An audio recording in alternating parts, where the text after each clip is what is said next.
Зохиолч Сэнгийн Эрдэнэ ээжийн авдар. Цэрэн долон эмгэн намрын өглөө нар битүүд босоод үнээгээ саад суухдаа тэнхээ жигтэйхэн алдарсныг мэдлээ. Бороо орох янзтай бүрхэг сэрүүн болооч тэрүү үнээнээс сүү гарч өгсөнгүй.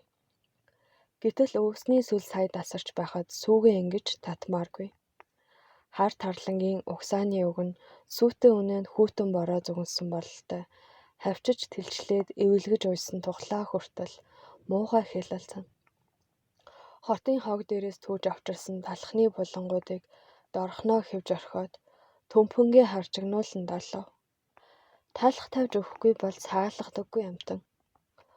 3 жилийн өмнө том хүүн сангийн аж ахуйгаас гинжин үнэ авч өгсөн юм. Сангийн аж ахуй талх тариа адил сурчсан бололтой. Одоогийн үнээ л талах иддэг болж хөдөө газар үнээ байтугай өөрсдөө ч талах гэдгийг мэддэггүй явсан цаг сайхансан. Инхээр хотын хог дээрээс талах түүх хэрэг гарна. 20-од жилийн өмнө аргал түүж явсантайгаа адил одоо шуудаа өрөөд хог дээрээс талхны өөдөс түүж явахдаа би чинь юуны төлөө ингэж явандаа гэж хаяахан бодогдно. Хүүхдүүдэд хараад суухгүй яасан шунаг хөгшин бэ гэж хүмүүс ад үзэх болов уу гэж бас бодно. Гэтэл өөрийгөө болоод хүүхдүүдээ сүүтэй унттай байлгах, хүүхдүүдээ тэр болохгүй тэнхээтэй дээрээ толгой дагаад явхан дээр идэх хямаар дутаад хог шиншилж яваа биш. Тэгээд бас хотынхан талхаа бараг л бүтэн бүтнээр нь хог дээр хайчдаг нь харуулсмаар. Яасан ч салан гэх юм уу цамаан улс байдаг юм. Талх тарианы тухай хаварчин намарчин яриад байдаг. Өчнөөн их ажил яриа болж авсан юмыг үнээн ч гэсэн түүж өгөхөд буян болов штэ. Үнээн төмпөнгээ цоолгоно уу гэлтэй хэсэг долоосноо хушуугаараа нудраад шидчихлээ. Эмгэн хүүхдүүд ганц машин өвс авч өгнө гэсээр оройтх нь байна. Яасан ч барагддгүй ажилдаа улс юм гэж ганцаараа үлсээр гэртээ орж баахан шар будаа бүлээн усан зураад үнээндээ өглөө. Будаа нь бас л дуусах тийшээ хандаж. Хуучин бэр нь эртээд хагас шуудаа шар будаа авч өгсөн юм. Үнээтэйгээ хувааж эцсээр дуусглаа. Шар будаа идэж үнээн сүү ордог. Сүүгийн сааж будаатай цаа өөрөө хийж уудаг. Яах вэ хөөхий гэж бодогдно. Ер нь цэрэн долом эмгэн яах вэ хөөхий гэсээр яваад хорвоог туулж өнөө хүрчээ. Үнээ тавьж өгсөн будааг нь бас л дорхноо ховх долоочглоо. Үнээнийхээ дэлэнг барьж үцгэд сүү гармаар боловч хүүхэн нэг л хатуу оргиод байна. Яагаад энэ билээ гэсэн чинь үнээний хөх гинэт хатуурсан биш гарынхан тэнхээ мууджээ. Насаараа шувтарсан үнээний хөхийг дийлхээ болох нь. Өчигдөрхөн зөв зүгээр юм шиг байсан. Уг нь зөвхөн өөрийнхөө цайны сүг боддог бол ингэтлээ мэрийх хэрэггүйсэн. Гэтэл 3 айлыг сүйтэй байлгах гэдэг болохоор хідэн тусалж гэсэн илүү сайхыг хичээ. Том хүүгийн залуу эхнэр машинтай гялалзаж ирээд сүү авахдаа яасан жаахан юм. Та хуучин бэр дээр шавхаад өгчхөө бэсдээ гэж дандаа чамалдаг. Хуучин бэртээ надад шуудаага шар будаа авч өгчхөөд чамлаж байгаа бол бас яамай санаж.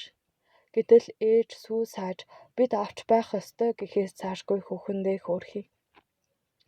Эмгэн гол нь том очихын тунгалагтаа сүү уулах юмсан гэж мэрээ. Нас 15-6 хүрч яваа мөртлөө би суултаа түүнийг эмчнэр сүү тараг ууж бай гэдэг. Өөрийнх нь гар дээр үсэн эмээгийн ганц эрх охин. Бас хуучин бэрээгээ өрөвдөн. Том хүүд нь хаягдаад өчнөөн жил ханьгүй яваа хөөрхий. Том хүү нас тавьшүрсэн хойноо 20-од жил ханилсан эхнэрээ орхиж өөрөөсөө 20-од настуу эхнэр авсан. Залуу сайхан эхнэртэй болох гэж хүүхдүүдээ үншүүлэмгүйсэн. Гэтэл отгон хүн цаадах мангарчин залуу хөөрхийн эхнэртэй болох гээдлэн гэдэг. Ёстой бүү мэд. Мангар юм бол юу гэж машинтай дарах болох билээ. Хүний сэтгэл яаж хуурах нь багцаагүй хорвоо гэдэг л энэ байх. Баг хөөч гэсэн хүн хэлэлтгүй. Өөрөөсөө 5-6 нас их хүүхэнтэй суусан. Гэхдээ тэр нь дүлгөөн сайхан зантай хүн. Нэг л гимн хүүхэд дүрдэггүй. Залуу хүн байж өөрөөсөө ихч хүүхэд гаргадаггүй хүүхэнтэй сууна гэдэг гайхалтай. Гээд явахын харж байхад үнэн сэтгэлээрээ ханилсан хоёр.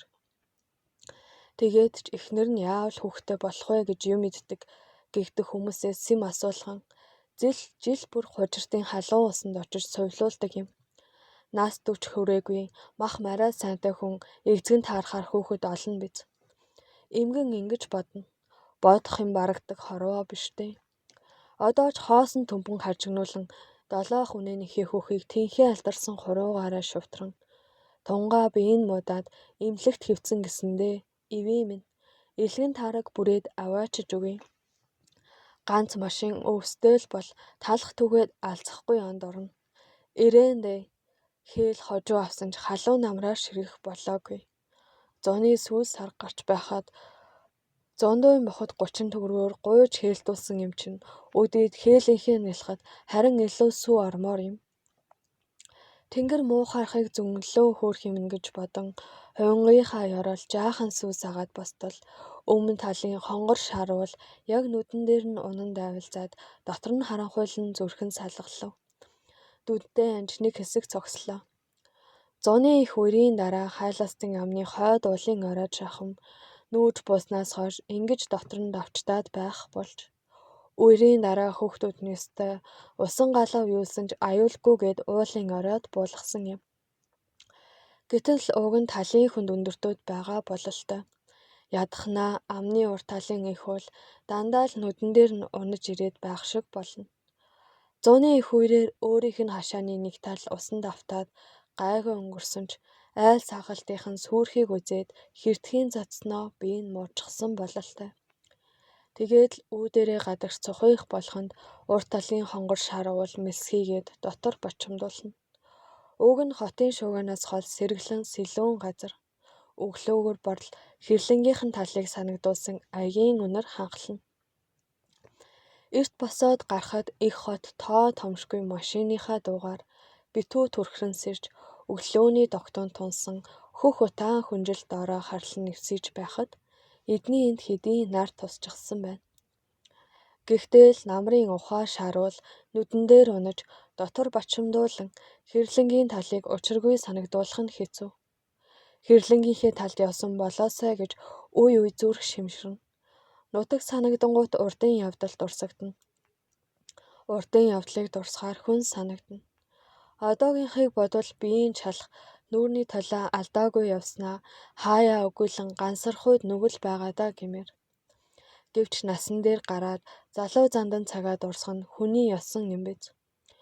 Өчнөөн жил дэлхийн шороо хөдөлгөж явхад үүрдийн зуурдын ялгаагүй ойр дотн явсан хүмүүс цөм эвий хөөрхий гэмээр. Муугийн өршөөж муухайгийн дарж явхад хүн бүхэнд сайхан хорцоо билээ. Эмгэн нүдэн анж хэсэг зогсоод гэртээ орлоо. Цайгаа сүлж угаад өчигдөр орой чансан хоньны толгой жаахан мүлжөөд орондоо орч хэвтлээ. Гадаа хүйтэн зэврүүн байвч эрт давхарлсан дөрвөн хантан дулаахан. Өнөөдөр бэмб гараг. Бэмбэд л өөхөхгүй юмсан гэж гинэт бодлоо. Зуны их үерээс хойш хаяахан өөхөх цаг дүтэлжээ гэж бодогдно. 70 настай айл бухаар үхлийн тухай бодогдох болдог биз. Гэлээч насны туйлд хүрлээ гэж сая болтол санахгүй явж. Өмгөрхөн гэрийнхээ тавилга энэ тэрхэн юмд хараа тусгаж бодол болон хэвтлээ. Отхон хүүгийн авч өгсөн жижигхэн телевизэр одоо санахад холын хол тэр нэгэн цаг төрсөн гэрээсээ инж болгон авч гарсан арслантай авдар хоёр л гол хогшлон болжээ. Дайны урт жил аав хотод ирж хідэн хонь зараад надад энэ авдрыг аваачиж өгсөнсөн. Нүдээ эргэлдүүлсэн алтан арслантай хачин гоё эд байж билээ. Одоо ч холторч муудаштэй хөрхий. Энэ авдар бид хоёр л салахгүй хамт явсаар насыг илээлээ гэж эмгэн бодлоо. Авдар бид хоёр гэж бодоход эд эзэн хоёр илэгтлээч гэсэн явж л байна гэсэн шиг аятай байхаж. Хуучны зис цар дээр мүлжиж тавьсан хоньны толгой хоосон ухар хаагаараа ширтээд байх шиг болохоор нь эмгэн босон далд хийлээ. Сүүлийн өдрүүдэд энэ төр юмыг дэндүү гоочилж хараад байх болж. Сайн ёр бишдэг. Хашааныхан тал үерт урсныг хүүхдүүд нь гүйцэж бүглэж амжаагүй. Хідэн банц дутуу орхисныг харахаар ил задгаас сууж байгаа юм шиг эвгүй санагдана. Зурагтын дуунд хүртэл чанга сулан таарч өгөхөө болж. Чанга тавхаар толгой хахчих гээд сул тавхаар шивгнээд ивгүй. Хорооны эмчид биеэ үзүүлэхэд цусны танд аралд игдсэн байна. Зурхтудаан битгий үз гэсэн. Авдар бид хоёр хамт явсаар насыг илэлээ гэж бодоход би ганцаараа биш гэсэн шиг байхад л цаана нэг л юм их өгүүлэгдэнэ. Гэтэл чухам юу өгүүлэгдээд байгаа нь тодорхойгүй. Өнгөрснийг дурсах ч яах вэ? Нэгэнт өнгөрснийг одоо эргүүлэх гэж өгүүлэх ёсонгүй. ертөнцийг хэрлэнгийнхээ ташиг ууж мархарч өнөө хөрсөн хүнд хорвоогийн жамаас гажих юм бэлээ. Гэхдээ л ганцаардлав хүүхдүүдээ харж явж ганцаардна гэж баймгүй. Одоо өнгөрснийг дурсахад бодол санаа эргэн очдог нь нөхөр агсан Баатар цогт. Одоо Баруун аймгийн нэг уурхайд ажиллаж буй дунд хүү хоёр. Нэг нь бүр мөсөн холцсон, нөгөөх нь хоол суугаа. Хүний хань хүүхдийн эхийн сэтгэл зүрхэнд насан турш салахгүй явдаг инрэл хайр гэж байдаг бол тэр хоёр холбоотой. Дунд хүн 7 жил соронд суугаад ноднохон гарсан. Баруун аймгийн нэг нүүрсний урхайд ажилчин болж ихнэр авч төгхнөөд одоо л нэг буйны замд орох тишээ ханджээ. Цэрэн дулам эмээ 7 жилийн турш говьд байх нэг хорих газар жил бүр очиж хүүгийнхээ царайг харж суллагдах хугацааг нь тоолсоор наранд гарахыг нь амьд мэд дээрээ үзлээ. Хүүн суллагдсан даруйдаа ээждээ иржихэд хоноод хоол газар очиж амьдралтай болоод ээжигээ аваачиж өргөнө гэж андгаалаад явсан. Нөхөр агсан Баатар цогт өвгөн хэрлэнгийнхээ талд адуу малаа хариулцж суугаа. Баатар цогт гэхээр сайхан ч нэртэй Римсэн гэж ирэхгүй бодогдно. Ер нь хөгшин түүнийхээ тухай дандаа өнгөрснөөр бодно. Гэвч тэр нь нутаг усандаа нэртэй малчин. Өнөр өтгөн айл тэргүүлэн яваа билээ. 20 гаруй жил ханилж 3 хүү төрүүлээд сална гэдэг ёстой л хувь тавилангийн эрх биз. Дунд хүүгээс л болж салсан. Нөхөр нь угаас хүүхдийг хатуугаараа сургах ёстой гэж үздэг. Жаахан дэггүйтэл чөдөр ногт бариад босдог хүнсэн. Тэгэхээр нь хүүхдээ өмөөрснөөс болоод хэрэлтэн. Дунд хүн л хэрүүлийн шалтак болдог байлаа. Хаана ийм хүн төрвөө гэмээр. Яаж ч болдоггүй дүрсгүй хүүхэд байдаг та. Гэтэл тэр төрөхгүй бор банд ээжийн хамгийн хайртай хүн. Сургуулиас оргоод ирчихэд нь ганц 2 хоног гэртээ байлгая гэж өвгөнтөөгөө зурна. Гэтэл нөхөр нь олон таван үггүй тас шавхуурдаа сургуульд нь аваачиж өгнө. Нэг удаа өвлийн хүүтнээр оргож ирэхэд нь аав нь мордоод түүнийгээ сумын төв хүртэл 10-аад мод газар явган хөөж аваадснаас болоод хэрүүл тэгдэж цэрэн дулам отхон хүүгээ сундлаад төрхөмдөө харчихсан. Үүнээс хойш хэрүүл тэгдвэл гэртээ харчихдаг зантай болсон. Залуу явсан болоод нөхөртөө эргэлж байгаа нь тэр.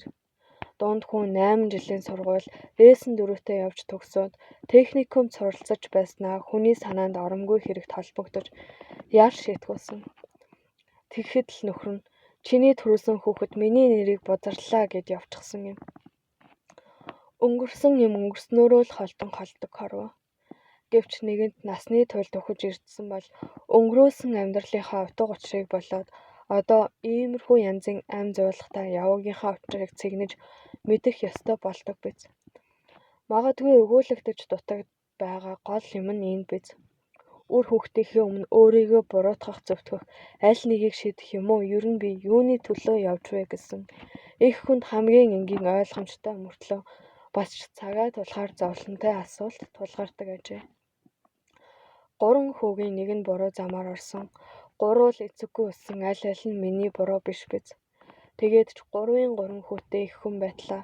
Ингэж ганцаараа гэрийн мохор сахиж хотын хог дээрээс талхны ууз түүж хүнд муу хэлүүлж яваа юм биш үз гэж бодогдно. Гэдэс цатгалан мөр бүтэн хойно хүүхдтэй дараа болгүй явахаас дээр юмгүй гэдгийг хүмүүс ч ойлгох би, үгүй ч би. Өчтөр хажуугийн айлын чавганц орж ирээд хөөрөлдөж сууснаа. Миний хүүхэд өнжөөд л шүлний мах авчирч өгдөг. Чи тэгэхэд цайны сүгийн залгуулад голцоохон толгой шир буцалгаж суух юм гэхэд хэлэх үг үнэндээ олдоогүй. Гэтэл хүүхдүүд нь юмар дутаагаад энэ биш ердөө л өөр юм байдгаараа байж толгой шир буцалгаж суух нь дээр шиг санагдана. Толгой шир идээд мууцсан юм юр алга. Отхон хүүн үннээ гэрээ зараад Манайдаа бай гэж бишгүй хэлдэг. Гэтэл хүү минь ерөөсөө 6 нас их хүүхэн бид хоёрыг аятай байлгах гэж зүдэрнэ биз гэж бодогдно. 6 насаар их хүүхэн харин ч хүүгийнх нь эрхэнд байх юм гэж санагдахгүй. Цэрэнд улам энэ мэт өнгөрснийг дурсан хэсэг эвтээд би яваа тавирахад босож хувцлаа. Гадаа хүйтэн бороод усагнаж өнөө хашааных нь онгорхоогоор салхи хэсэгрэн. Үнээндээ өхөвсгүй хашаа онгорхоо хоёр л тохи алтуулж байх шиг санагдана. Өвстэй болж хашаагаа бүглвэл ямар ч энэ жил он минт орж болмоор санаж. Эмгэн хогоо шүрдээд автар телевизрийнхаа тоосыг арчив. Хагас сайн бүрт баг хүүгэндээ очиж усанд ордог боловч энэ өдөр бороотой хүйтэн учир гэрээс гаралгүй. Зүгээр дотор хувцас солихоор шийдлээ. Арч охин тунгалахынхаа угааж өгсөн өмд цамц оймсыг гаргаж өмслөө. Авдраа ингэж нэг нээвэл юухан хийхнийг гаргаж янзалдаг зантай. Хамаг дуртгал нь энэ авдарт хадгалаастай юм шиг тэр юухан хийхэн хүүхдийн хуучин баривч сам шүүр торгоны өөдөс хүртэл цөм ямар нэгнийг санагдуулна. Ач гурч нарт хэрэг болно гэд хадгалж явдаг үзүүрсгэндэл ганц хурган дотор залуудаа өмсдөг асан сайхны угалцтай гутал хоёр мөнгөн аяга элдэж зөөлсөн ишиг хурганы ганц хоёр арьс даавн торгоны өөдөс сам шүүр утас зүү тэргүүтэн юмсаа цүмийг гаргаж тус нь боож ихвэж тавилаа. Энэ байдаг хөрөнгө хогшил хамгийн үнэтэй гэвэл сувдан даруулга. Жижигхэн сувдуудыг мөнгөн дээр суулгаж алтаар хүрээсэн энэ даруулгыг тэр жил нөхөр нь авч өгсөн юм. Үүнийгээ бэрүүдийнхээ хин нэгэнд нь өгнө гэж боддог боловч чухам хинт нь өгөхөө мэдэхгүй өнөө хүрчээ. Бас нэг нандин юм гэвэл тэртээ 50-аад оны дундуур анх хот ирэхдээ нөхөртөөгөө ахуулсан зураг. Утаанд шаарлсан тэр зургийг хатуу цаасанд хавчуулаад хадгалж авдгаа гаргаж авдар дээрээ тавилаа. Хувийн зурагч нь суврагын дэвсгэр дээр цаасан цэцэгтэй ширээний хоёр тал зогсоож байгаад авсан тэр зургийг харахад залуу нас ирэхгүй дурсагдана. Сайхан ч хүмүүс явжтэй. Өөрөө цоохор хоргоогоор өргөн эмдсэн дугуй хэтэ торгон дээл дээр ташаан толгоогоо тавитал дурдан бүс орогоод бэлхүүсээ үл мэдэг нахийлхан сэрсэн бүлх малгай хазгаадуулан шиг тавьсан урт хар гизгээ харуулах гэж жишүү зогссон. Давхраатай том хар нүдтэй, зэрэгүр том хөмсгтэй, жимээсэн нэмгэн уралтай, хөөхөн шимтгэр хамартай хүүхэн байж. Нөхөр нь босоо ширүүн үстэй, ширвээ сахалтай, инээв хийсэн том алаг нүдтэй, ташаа дулан ханхалдсан ир байж. Ёстой л эдэрхэн гэлэлцэж явсан цагсан. Өсгүйхэн залуу сайхан явхдаа үс цайж нүд унах цаг ирэхгүй чинээ бодож хүүхэд төрөгч жаргал хүний нүд булаагч бахархал болон янаг алдан мааш бие зогцын гоо үзэгдлэнгээр ирчүүдийн ааг омгийг дарах эд автагдан явдаг санаж. Гэтэл үнэндээ тэр нь ямархан зуурдын явдал байж вэ? Яасан амархан хагтарч гундаад эм биеийн жаргал эхийн зовлонгоор солигддог байж дээ. Цэрэнд улам эмээ залуугийнхаа зургийг нэг хэсэг харьцууллаа. Одоотой даан чиг зүрлэхээр байх уу да. Сайхан ч ус явжтэй хөөрхий минь. 100 хар нүднийх нь галзууг нэгэнд буурч их хүний инрэн нэгөөсгийн зөөлөн дулаан гэрэл ганцаардлын буюу өчнөөн жил таньж бараагүй хорвоогийн явдлыг эргцүүлсээр ядарсан ухааны хөх манад бүрхэгдсэн цэрэнд улам эмээ эдэрхэг залуугийн инээд баярыг нууж гэрэлсэн. Давхраалаг 100 хар нүдтэй зургийн ухаар шиг цэрэнд улам хүүхэн хоёр зэрэг ширтэлцэв. Ийхүү залуугийнхаа зурагтаа ширтэлцэхүйд би чин цагтаа сайхан хүүхэн явж шүү гэж ирэхгүй бодогдоход нүднээс нь уйтгарлын хөх манан хөөгдөн даалтын галгүн холоос ч гэсэн залуу зандан цагийн гэрэл гэгээний үлдэгдэл сэрэн алдаад нүүрнийх нь үрчлээ хүртэл толийлхан заслаа. Ингээд суудал айлынх нь авгаа орж ирлээ.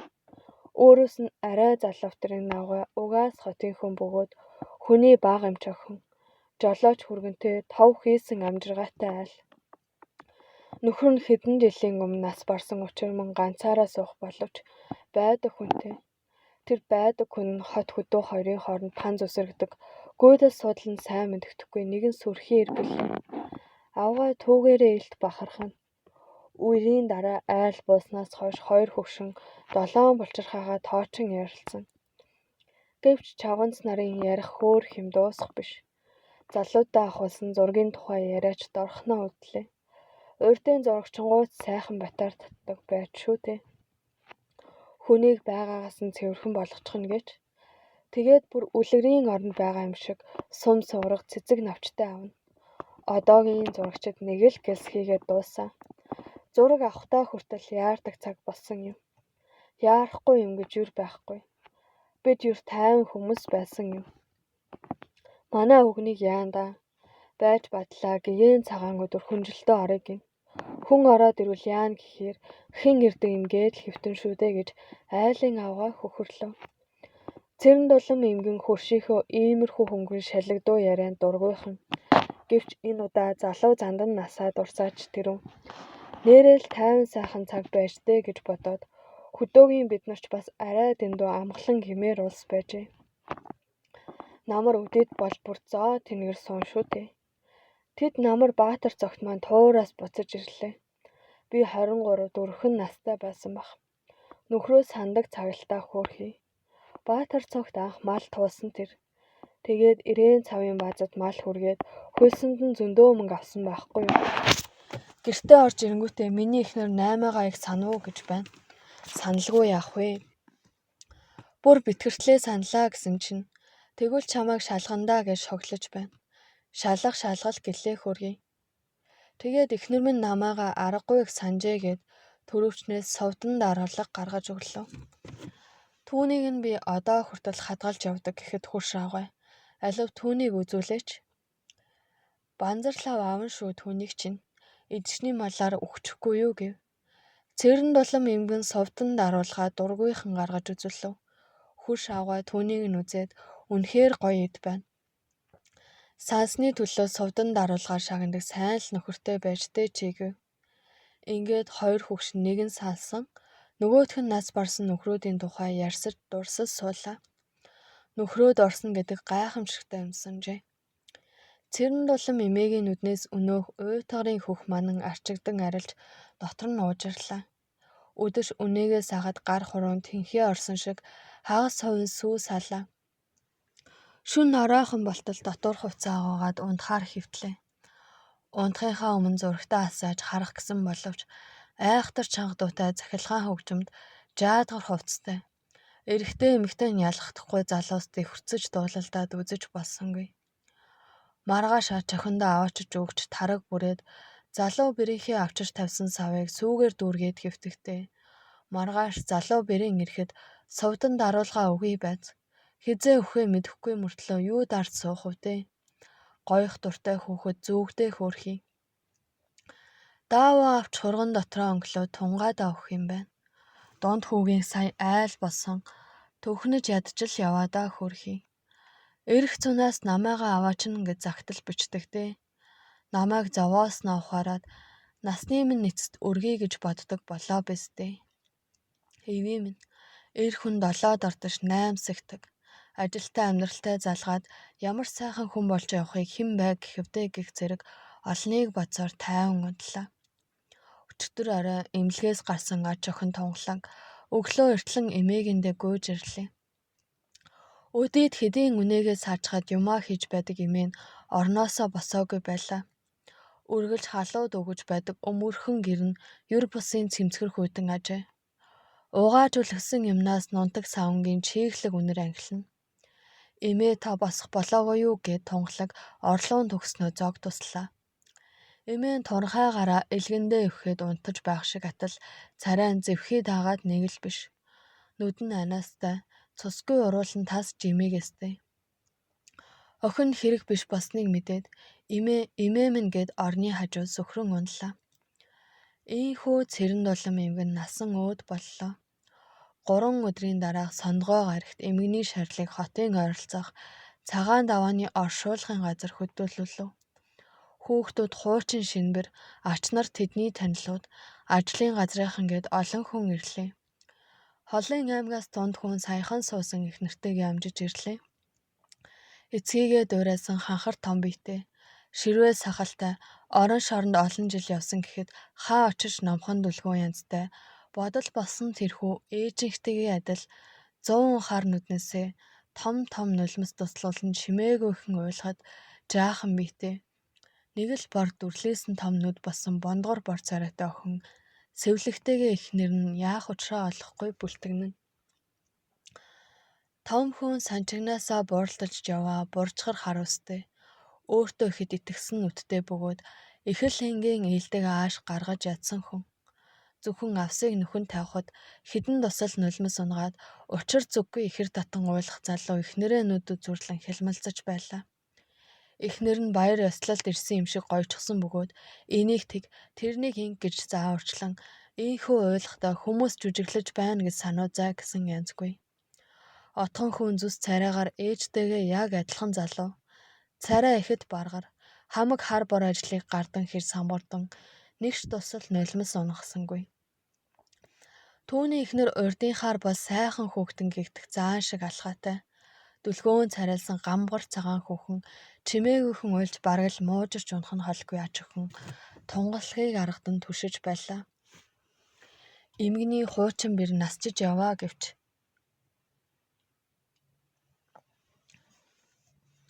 бие сайтар тордог нэлт өндөр бор хүүхэн нөхөр агсныхаа эхнэрийг үзэн язан харцаар ширв татан 10-аад нас хүрч яваа хүүгээ дэрэгдээ аваад хүмүүсээс зайдуухан бүхнийг ажин зогсно.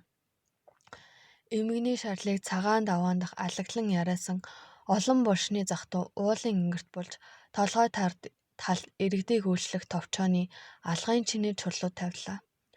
Харин отхон хүн аав ээж хоёрынхоо хамт авахуулсан зургаас ээжийнхээ залуугийн зургийг хуулуулж жаазалснаа чулууны нүүрэнд хаджээ. Ахын залуудаа нас барсан юм шиг хаашаа чимтэй гэхэд зүгээр төрсөн нас барсан он бичээстэй байгаа юм чинь. Одоо болтол ээжийнхээ зургийг авахулах ухаан хүрээгүй бид бодмоор юм гэлээ.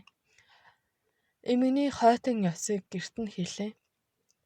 Хүмүүс өмгөр гэрт нь багтахгүй шахам шахацалтан сууж эдээ будаа зоглон архитаар суугаад явсны дараа хүү бэрүүд бэлтэж бэлдсэн юмаа шахав. Тэгээд хөрөн хогшлыг нь авах болов. Ингэхдээ том ахыгаа харах нь аргагүй. Том хүү жаахан хүлчүүдөө бодол болсууснаа. Үнэгийн жанцсан гэрээг нь дорж аавна бэстэй гэв. Үнэгийн цогт тахтаа өөрөө авал та. Бид үнэгээр юу хийх вэ гэж жанцсан хэлв. Тэгвэл тунгууллагт өгвөл яана вэ гэж цогт эхнэрээсээ хяламхийн асуув. Бололгүй дээ. Ээжийн авдарт юу байгааг үзэх юм биш үү гэж цогтын эхнэр холтөрч бүдгэрсэн алтан арслантай авдарт тийш харав. Гал улаан зогдортой амандаа солонгын өнгөд туузуусан арслан эргэлзсэн алигнүүдээрээ эзнийхээ хүү бэрүүдийг харж байлаа. Дорч чи гэрээг нь л авалдаа гэж цогт дүүгээ аргацсан янзтай хэлэхэд би юу ч авахгүй дээ ах минь. Дурсгал болох нэг юм байвал боллоо гэв. Тэгвэл гэрээг нь би авъя л та гэв. Яах вэ гэж цогт хэлээд авдрын өмнө очиж сөхрөн нүүрний тагийг авч юмсыг нь гарган тавилаа. Уржигдэр жанцсан бид хоёр авдарнаас 800 төгрөг авсан шүү дээ. Нас барахтаа хэрэг болно гэсэн шиг хэдэн давхар боогоод хадгалсан байнлээ гэхэд бидэнд тэр болохгүй гэсээр яваад өгөхдөө ч тэр болсонгүй. Биднээс гавьтай гарлагч гарсангүй гэж жанцсан санаа алдав. Ээж маань аргагүй л буянтай хүндээ гэж жанцангийн гамгар цагаан ихнэр хоолой зангирууллаа. Дорж нилээн согцсон болтой ээжийнхээ орны хүлд суугаад толгой унжуулан чимээгүй уйлна. Эхнэр нь яах учраа олохгүй түүний дэргэд цомцаан бүлтгэнэ. Цогт сүүргэн дээл хурган дотор угалцтай гутал гурыг гаргаж тус нь тавиад сэгсүүргийг дорж ийн хурган дотрыг жанцангийн дүгэй. Гутал нь надад үлдэгдээ гэхэд эхнэр нь чи Монгол гутал хаа өмсөв дээ? Доржин дог гэж хэллээ. Бэргэний хэлдэг зөв. Хөдөөний хүнд байсан дээрэлтэй гэж жанцангийн эхнэр хэлв. Ээжийн юмыг хувааж суух гэж ямар заяагүй гэж дорж энэ удаа ингэнтэл уйллаа. Эхнэр нь дагаад уйлчихв. Цогт гутал дээл хоёрыг цаашаа тавиад их эцгийнхээ ямыг хүүхдүүд нь өглөж авдаг хуйлтай хойндоо хувааж зөхөх хөрөнгө хогшил байгаа биш гэд эхнэрээ царайчлан харав. Тэр нь өөрт нь юу ч ноогдсон падгүй гэсэн шиг янжуур зуугаад чандаг булчинтай гой хөлөө хөдлөхөд сууна. Цогт бодолтой энэ тээрхэн юмнуудыг задлж үзээд авдарт нь буцаан хийж байтал хүүхдүүдийн хуучин баривчин болсон 2 мөнгөн аяга жижиг торонгуудтай юм гарч ирлээ. Уутны амийг задлан алхан дээрээс ихсэртэл алтан хүрээтэй сувдан даруулга унлаа. Гэр дотор намар оройн ганц 2 онхиогоо ялаа нисгэн дуулдан чив чимээгүй болов. Цогт ээжээсээ үлдсэн тэр үнэтэй цайтай амьсыг тус тусад нь тавиад харц сууснаа. Манайхны айлын тоогоор юм байна шүү дээ. Нэг нэгээр авъя. Харин энэ даруулахыг гээд ихнэр тийшээ хэлэмхив. Наадахыг чинь доржийн дөгөө л дөө гэв. Жанцан хэлээд мөн ихнэр тийшээ харав. Дорж нулимсаа арчаад босож ирэн хүүхдийн баримчийг аваад ээж минь миний цамцыг хадгалж явж шүү хөөрхий. Би үүнийг л авъя. Бусдыг нь та нар ав. Надад өөр юм хэрэггүй гэд дахин ингэнтэн луулж ихнэрээ хөтлөөд гэрээс гарлаа. Юу гэсэн үгүй. Хувааж авалгүй яах юм гэж цогтын ихнэр дуу алдав. Цогт өлдсөн юмыг шийдэмгээр авдарт буцаан шидээд өөрөө мэдэг ээжийг зовоосон хүн гэвэл дорж гэд бослоо. Жанцан босож нэг мөнгөн аягыг доржийн ногцсон дээл гутал дээр тавиад даруулахыг ахыхаа ихнэр сарвайж үүнийг та ав. Ээжийг заргаа зовоосон тухайд бол бид цөмөөрөө холбогдно. Одоо үүнийг ярддаг цаг гарч маргах юмгүй ихэд цогтын ихнэр даруулахыг бушуухан аваад дуугүй цүнхэндээ хэлээ. Цэрэн дулам эмээ агсны хүү бэрүүд ээжийнхээ хөрөнгө огшлыг хувааж дуустлаа. Ээжийн авдарт хоосорч өглөг буян бэлэгдэж солонгын ингут тууз намруулан буусан гал улаан зогторт алтан арслан аягын чиний алагнууд эргэлдүүлэн хоцорлоо.